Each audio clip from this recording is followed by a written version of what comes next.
Well,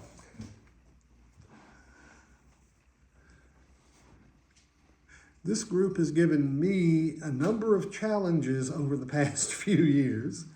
And this morning is another one. We are going to be looking at the parable of the unjust steward, which is usually considered pulpit poison.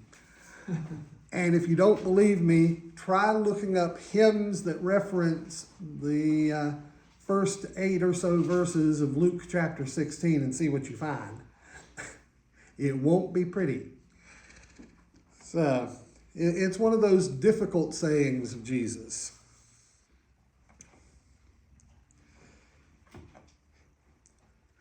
He also said to the disciples, "There was a rich man who had a steward, and charges were brought to him that this man was wasting his goods.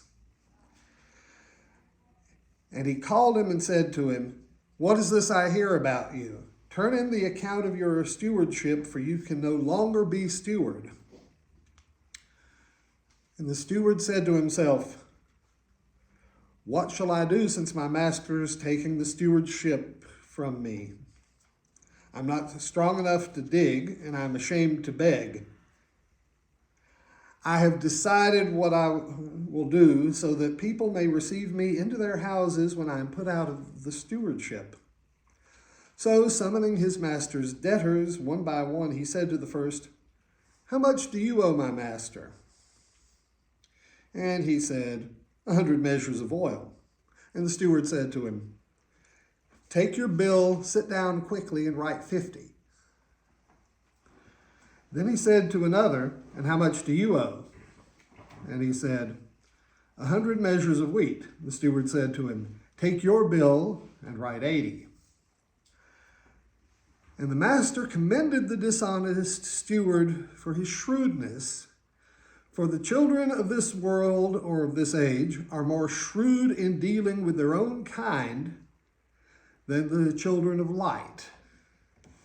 And that's probably about where the original parable ended, so that's where we'll end.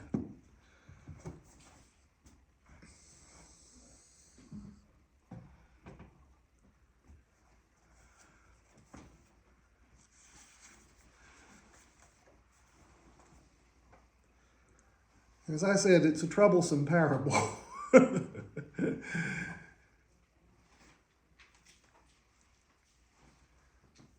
There are a lot of unexpected reactions going on, especially at the first. The master already has an idea of what's been going on. So when he asks the steward, "What is this I hear about you?" he's not asking for information. It's, what do you have to say for yourself? And those of us who are still under the age of 18 and those of us whose memories are still keen of that period know exactly the tone of voice that was used and what it meant.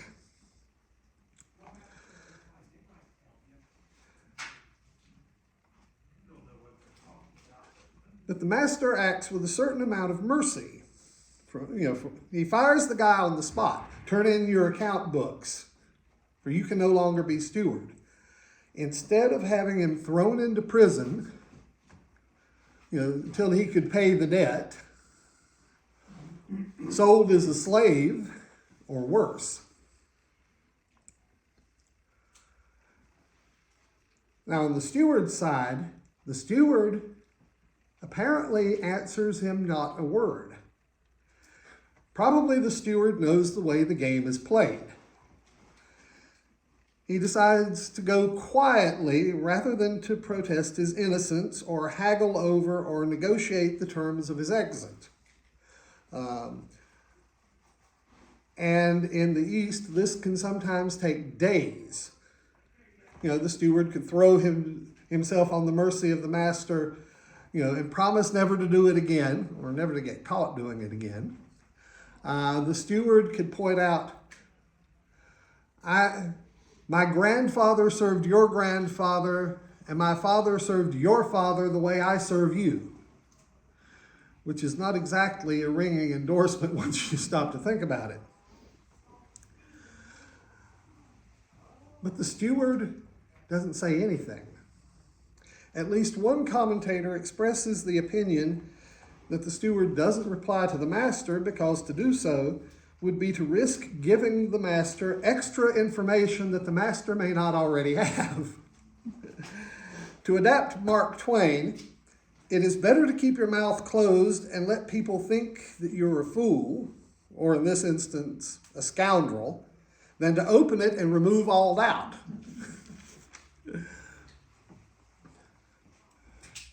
So what does the steward do next? He starts weighing his options.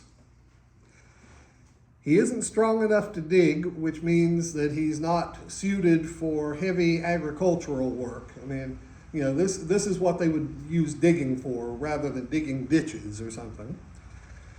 And he's ashamed to beg, not that it would have worked anyway, because everybody knows that he still has all four limbs. He can walk around, and he has use of his eyes. And in that part of the world, in order to be a success at begging, you have to have some reason that people should give you money. And being dismissed for theft cuts off the other avenue, which is excessive holiness.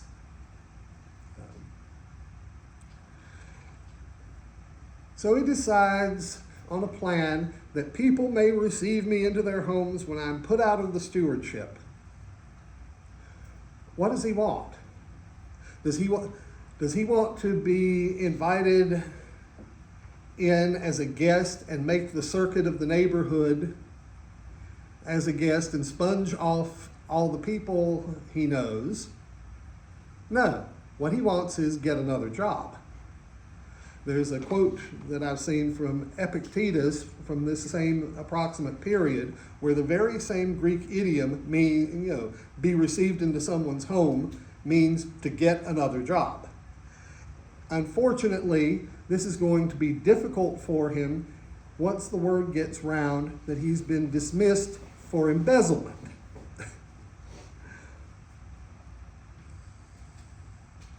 And you have to bear in mind that this parable has a very compressed time schedule because the steward can't afford to wait more than a couple of hours or so at most before he hands in the books, because possession of the books is power.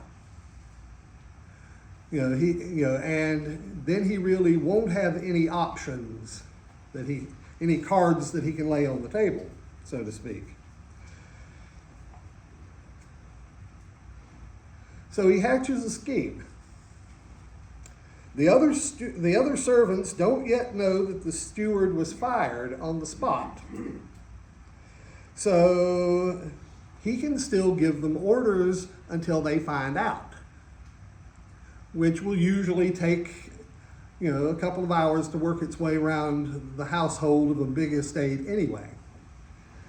And the Greek word that is translated steward could mean the term could mean either banker or estate manager, but the context, pushes it towards estate manager. So the other servants call in the master's debtors one by one. And the debtors haven't heard that the steward has been fired yet either. And they do it in a way that each debtor is seen individually by the steward. It says so in the text, one by one. The reason for that is, in order for the scheme to work, the steward has to keep control of the process, and the surest way to do that is one-on-one meetings. Because if you get more, as we Quakers might be aware, if you get more than one person, somebody will always raise an objection, and there's always somebody, and it'll take a while and to sort it all out, and the steward doesn't have that kind of time.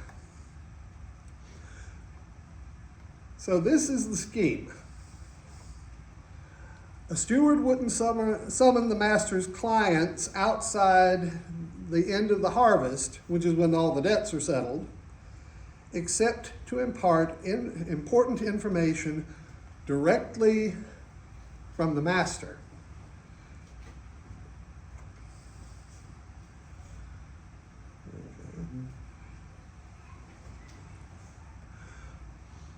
And so what does the steward do to the first one? How much do you owe my master? 100 measures of oil.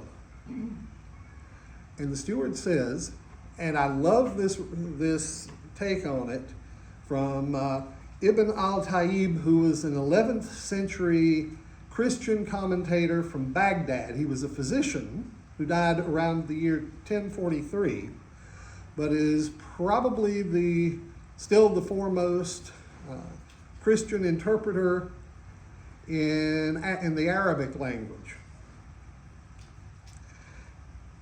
Al-Tayyib writes, "Take your bill, sit down quickly, and write 50. This means, sit down before my master takes the bills away from me and write 50 instead of 100. As for the other 50, they will be divided between the two of us once all of this is over." Note that this steward should have safeguarded the rights of his master, but rather he does that which causes half the debt to be lost in order to win the debtor as a partner with him in embezzlement, so that in the future the debtor cannot lodge a complaint against him with the master. He makes the debtors his partners in crime.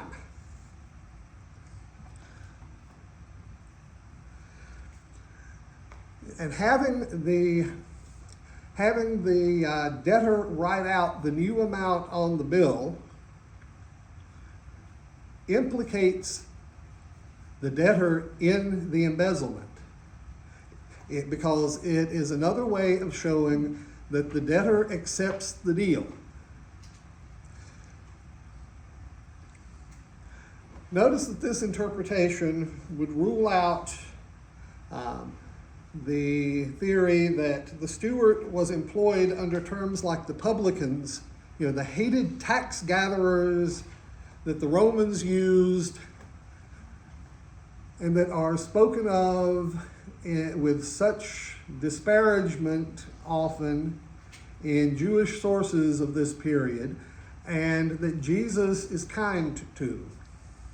The publicani, they were called, were employed by these tax firms to collect the tax, but they weren't given a salary. So whatever they could raise for their own salary, they had to collect in excess of the tax bill that was owed.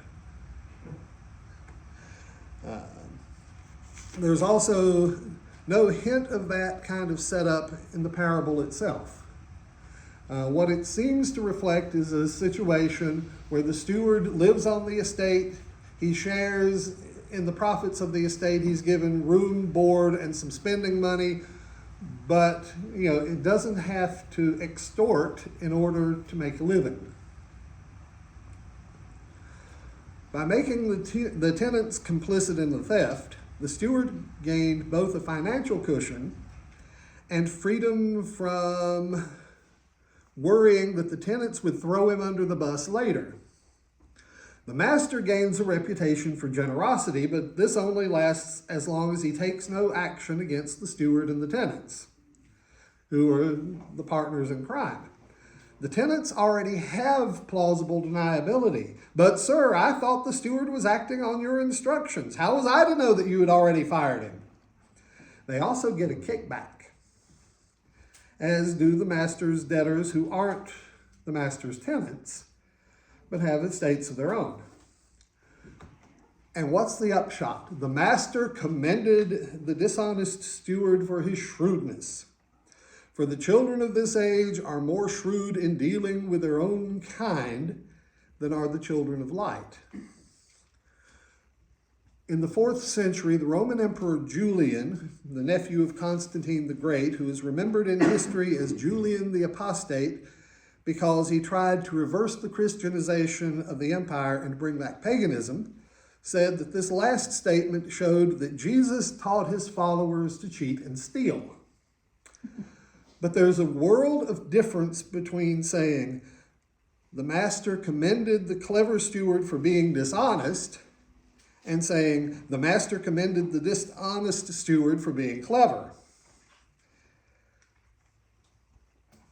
Now we come to us.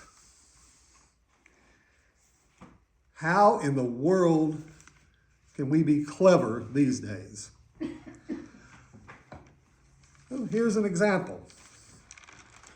One of the challenges progressives face in this country is that a lot of working class white people simply don't believe in the concept of white privilege. It isn't simply evidence of racism, which is essentially a cop-out, and worse, doesn't advance the cause of equality at all. What if it reflects something else? What if the problem has more to do with a failure to frame the question properly? If you tell working class whites that they are benefiting from some mysterious white privilege, they'll probably dismiss what you have to say because they are not economically privileged, and that issue looms so large in their daily lives that they hear the word privilege in terms of wealth. And this is only natural. We tend to define privilege first in terms of the ones we don't have. Suppose instead that you followed the good old Quaker habit of asking questions. Do you believe that rich people have an easier time of it than poor people? Well, do you? Mm-hmm. Do you believe educated people are treated differently from people who couldn't afford so much schooling? Mm-hmm. Do you believe that pretty people are treated differently than people who aren't as attractive? Mm-hmm. Do you believe thin people are treated differently than people with weight issues? Mm-hmm.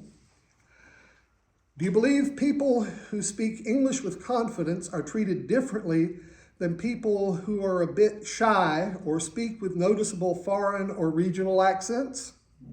Differently than people who can't speak English at all but have to use an interpreter? Yeah. Do you believe men are treated differently than women in areas where gender really isn't a factor? Yes. Is it so difficult then to believe that white people are still treated differently than everyone else all too often? Yes. Well, but if you lead them to the conclusion, they will be much more likely to know what you're talking about. Rather than just throwing out white privilege,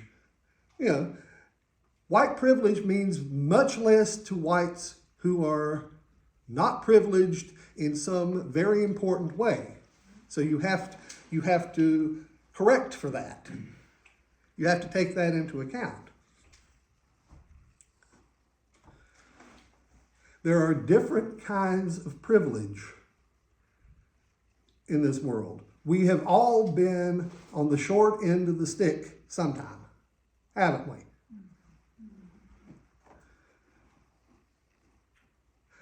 But the application of cleverness doesn't even stop there. How do people in this country view Christians these days? Marcy, you can stop giggling now. Isn't it as harsh, judgmental people more often focused on maintaining purity of belief or getting into heaven or proselytizing than on compassion or alleviating simple human need? Mm-hmm. After the Dodd decision overturning Roe v. Wade this past June, I ended up having to unfriend some people on Facebook because I had the temerity to suggest that taxing the churches, taxing all the churches, wouldn't stop the behavior that the people were objecting to. and so do I, and so do many Christians, for that matter. But what it would do would be to make it more difficult for those churches which do engage in helping the disadvantaged to do so. Would you say that again? Okay. If you tax all the churches indiscriminately, not only will it not stop the behavior you don't like, it will also make it more difficult for churches who are doing things you do like, helping the disadvantaged, helping the poor, helping people of color, because they won't have the extra resources to devote to that. I mean, if we had to pay taxes on the property at Renolda and Midkiff, do you really think we could have run a food pantry? I don't think we could have afforded it. As it was, we had just enough to get by with it for as long as we did. And yes, it was a wonderful ministry, but it wore so many of us out. But it was a joy to give.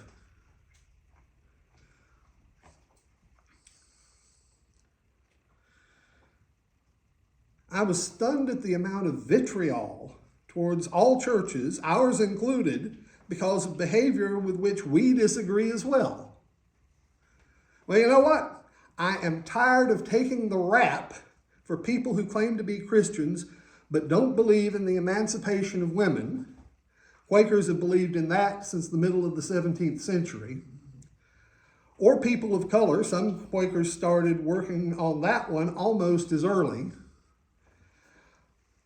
Quakers invented fixed pricing, so you could send your little kid to the marketplace and the kid would be assured not to be taken advantage of because of their youth, their inexperience, their lack of ability to haggle. We've been working for peace since the 1650s. It was even one of us who introduced the concept of nonviolent action to Martin Luther King, Bayard Rustin. In the words of a t-shirt I used to have, Quakers are way cooler than you think.